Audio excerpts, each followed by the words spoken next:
Finance की दुनिया का एक ऐसा रूल, एक ऐसा सच जो हर इंडिविजुअल को पता होना चाहिए। क्या आप भी ये रूल जानना चाहेंगे? इस रूल को बताने से पहले मैं आपको एक चैलेंज देता हूं। आज मान लीजिए कि आपके सामने ये 500 रुपए है और इस 500 रुपए से आपको कोई एक चीज खरीदनी है और प्लस साथ ही साथ आपको 5 साल बाद इसी 500 रुपए से, इस 500 रुपए को बिना कहीं इन्वेस्टमेंट किए या किसी इंटरेस्ट के बिना, इसी 500 रुपए से फ्यूचर में आपको आगे आने वाले 5 साल बाद उसी सेम चीज को सेम क्वांटिटी में खरीदना है। क्या ये पॉसिबल है? आपका आंसर होगा नहीं, नहीं पॉसिबल है। जस्ट बिकॉज कि इन्फ्लेशन के कारण वो जो प्राइस है उसका इंक्रीज हो जाएगा। जो चीज आज 500 रुपए की मिल रही है, आगे आने वाले 4-5 सालों के बाद हो सकता है वही चीज आपको 600 रुपए या 700 रुपए की मिले। तो इसी 500 रुपए से वो चीज खरीदना पॉसिबल नहीं है। क्या केवल इन्फ्लेशन के कारण उस वस्तु का, उस आइटम का रेट बढ़ गया है या कोई और भी रीजन है? नमस्कार दोस्तों, मेरा नाम है शिवम और आज की इस वीडियो में हम समझने वाले हैं कि पैसे की जो वैल्यू है वो कैसे डिक्रीज होती है और कैसे हम पैसे की वैल्यू को बढ़ा सकते हैं और साथ ही साथ वेल्थ क्रिएशन करने के लिए हमें कितने रिटर्न्स की जरूरत होती है। साथ ही साथ रूल ऑफ 72 को भी आज हम इस वीडियो में डीपली समझने वाले हैं। तो आइए सबसे पहले हम समझते हैं कि पैसे की वैल्यू कैसे डिक्रीज होती है और कैसे हम इसको इंक्रीज कर सकते हैं। आपने देखा होगा कि जिस प्राइस पे आज आप कोई चीज खरीद रहे हैं, आगे आने वाले कुछ सालों के बाद में सेम चीज आप उतने ही प्राइस में नहीं खरीद पाते हैं। इसका सबसे बड़ा कारण है इन्फ्लेशन। वैसे जनरली हमको बताया जाता है कि इन्फ्लेशन रेट जो है वो लगभग 5 से 6% का है, लेकिन इन्फ्लेशन रेट हर आइटम पे अलग अलग होते हैं, ये आपको पता ही होगा।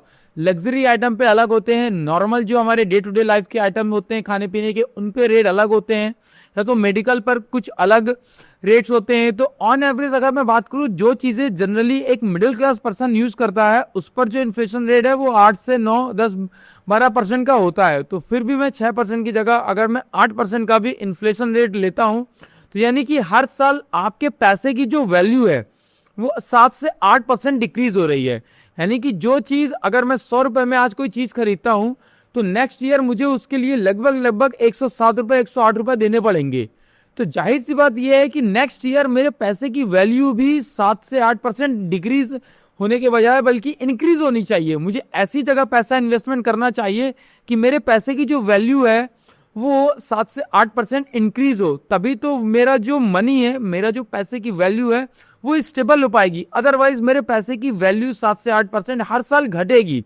तो सबसे पहली चीज, अगर पैसे की वैल्यू घट रही है तो हमें कम से कम ऐसी जगह पैसे को इन्वेस्ट करना चाहिए जहां पर मिनिमम से मिनिमम हमको 10% का रिटर्न मिले। क्योंकि अगर 7 से 8% इन्फ्लेशन आपके पैसे को खा रहा है, साथ ही साथ आप अगर इनकम टैक्स भी पे कर रहे हैं या कोई अदर टैक्स भी पे कर रहे हैं, तो लगभग तो 10% तो आपके जो पैसे पर गिरावट है वो तो आपको देखने को मिलेगी ही मिलेगी। तो आप पैसे को ऐसे एसेट क्लास में डालिए जहां पर आपको मिनिमम से मिनिमम 10% का रिटर्न मिले। मेरे कहने का मतलब है कि अगर आप आरडी या एफडी में डालते हैं या किसी ऐसे एसेट क्लास में पैसा इन्वेस्ट कर रहे हैं जहां पर 10% से कम आपको रिटर्न मिल रहे हैं, यानी कि आप अपने पैसे को डुबा रहे हैं, आप अपने पैसे की वैल्यू को खुद घटा रहे हैं। आपको पैसा ऐसी जगह डालना है जहां पर 10% से ज्यादा इन्वेस्टमेंट हो। दूसरी चीज ये कि आपको ये भी ध्यान देना है कि आपके जो रिटर्न्स हैं वो 10% से काफी ज्यादा हो। 10% से ज्यादा होने का मतलब ये नहीं कि 11-12% हो, क्योंकि आपके पैसे की वैल्यू बढ़ने के साथ साथ आपको वेल्थ क्रिएशन भी करनी है। पहली चीज ये कि आपके पैसे की वैल्यू बनी रहे, दूसरी चीज ये कि आपकी वेल्थ क्रिएशन भी हो।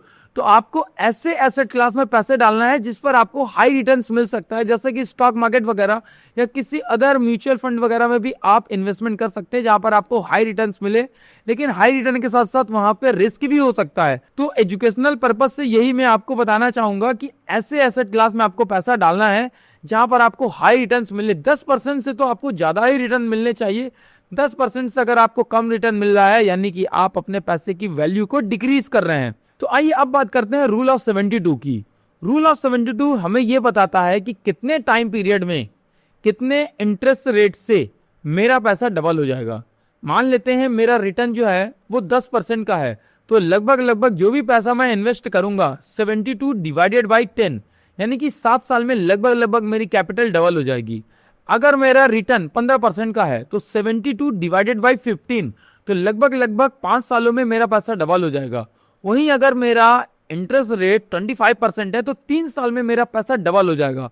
तो 72 फॉर्मूला बहुत ही आसानी से आपको ये बताता है कि जिस इंटरेस्ट रेट से आप अभी अपने पैसे को ग्रो करा रहे हैं, कितने साल में आपकी जो कैपिटल है वो डबल हो जाएगी। ये फॉर्मूला बहुत ही हेल्प करता है। आगे की वीडियो में मैं कभी आपको कंपाउंडिंग का भी फॉर्मूला डीपली समझाऊंगा। उम्मीद करता हूं कि ये वीडियो आपको काफी पसंद आया होगा और काफी टॉपिक्स आपको समझ में आए होंगे। किसी भी इंडिविजुअल को ये नॉलेज तो मिनिमम से मिनिमम होनी ही चाहिए कि उसे कितने रिटर्न्स अपने पैसे में कमाना ही कमाना चाहिए, अदरवाइज उसके पैसे की value year on year decrease होगी। तो फिलहाल मिलेंगे नेक्स्ट वीडियो में फिर इसी तरह एक पावरफुल कंटेंट के साथ। उम्मीद करता हूं कि आपको ये कंटेंट काफी पसंद आया होगा। अगर आपके माइंड में कोई टॉपिक है या कुछ भी क्वेश्चन है तो कमेंट सेक्शन में मुझे जरूर बताएं, या आप मुझे इंस्टाग्राम पे भी कनेक्ट कर सकते हैं और अपने टॉपिक को बता सकते हैं। अगर आपका कोई पर्सनल टॉपिक है तो उस टॉपिक पर मैं एक डिटेल्ड वीडियो आपको प्रोवाइड करूंगा। सो वीडियो देखने के लिए आप सभी का बहुत बहुत धन्यवाद।